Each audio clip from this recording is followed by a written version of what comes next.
rally just moments from now. More than 200,000 people have already signed up to watch on Facebook, Instagram, YouTube, and TikTok, part of a nationwide movement led in part by Black female supporters to motivate voters to vote for Harris. Renee Marsh is out front. Kamala Harris's historic candidacy has ignited a surge of activism among Black women. We often talk about this idea of Black girl magic and or the secret sauce. It's the work. It's the work that Black women have put in. Joteka Edie, founder of Win with Black Women, organized the Zoom call that she says netted 90,000 Black women in support of Harris in the hours after President Joe Biden exited the race in July. She also organized Thursday's virtual rally with the vice president, hosted by Oprah. There have been over 140 Zooms for Kamala that have raised collectively over $20 million. That many of them have said that they were inspired by our call. We are here in these states. Black women are crisscrossing battleground states to mobilize voters in places like North Carolina, where Donald Trump won by a little more than a point in 2020. Good morning. At this political house party south of Charlotte, Janice Robinson is training a kitchen full of suburban women how to boost voter turnout and flip the state blue. We call them troublemakers. We're training them how to talk to their friends, family, and acquaintances about the issues that are important in North Carolina. When it comes to convincing people to vote and become consistent voters, people will listen to the people that they trust.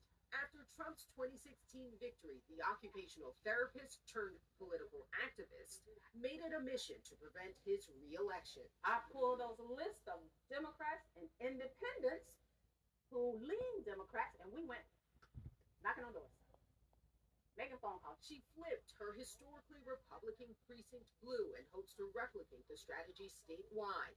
In 2020, Black women were key to Joe Biden winning the presidency, backing him over Donald Trump by roughly 80 points. Harris is counting on their support in November. And while she has not leaned into the history-making aspect of her candidacy, she has embraced her ties to Black sororities, including her own Alpha Kappa Alpha, which is one of 9 historically Black fraternities and sororities that boast 2.5 million members. The sorority recently launched its own political action committee, allowing it to support candidates. The driving force for these Black women are the issues.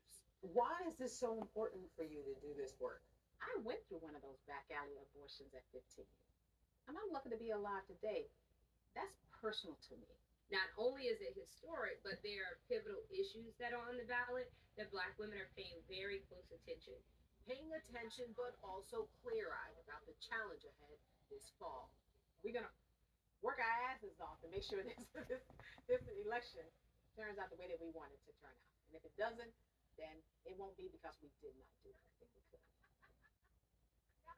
And Erin, you can see that these Black women who are organizing, they're going beyond communities of color. But will the unprecedented outreach that we are seeing by Black women be enough to help Harris carry those tight battleground states?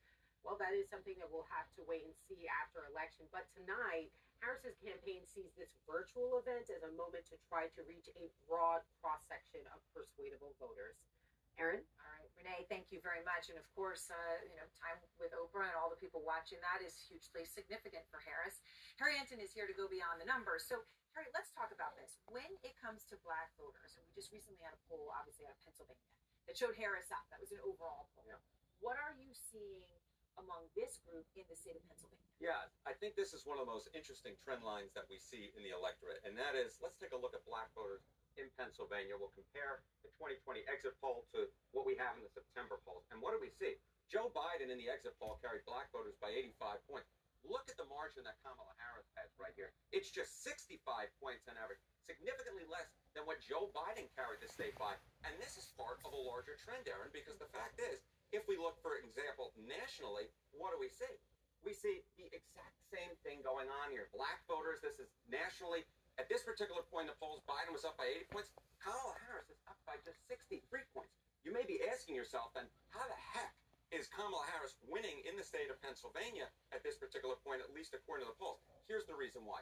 Look at white voters. White voters in Pennsylvania. Pennsylvania. The 2020 exit poll, Trump won him by 15. His margin right now, Aaron, is just 7 points. Right, so it's white voters right now Correct. that are pushing her over the top, which is obviously very significant. All right, the breaking news from Andrew Kaczynski and Kate File about the gubernatorial Republican candidate in the state of North Carolina. We have said this was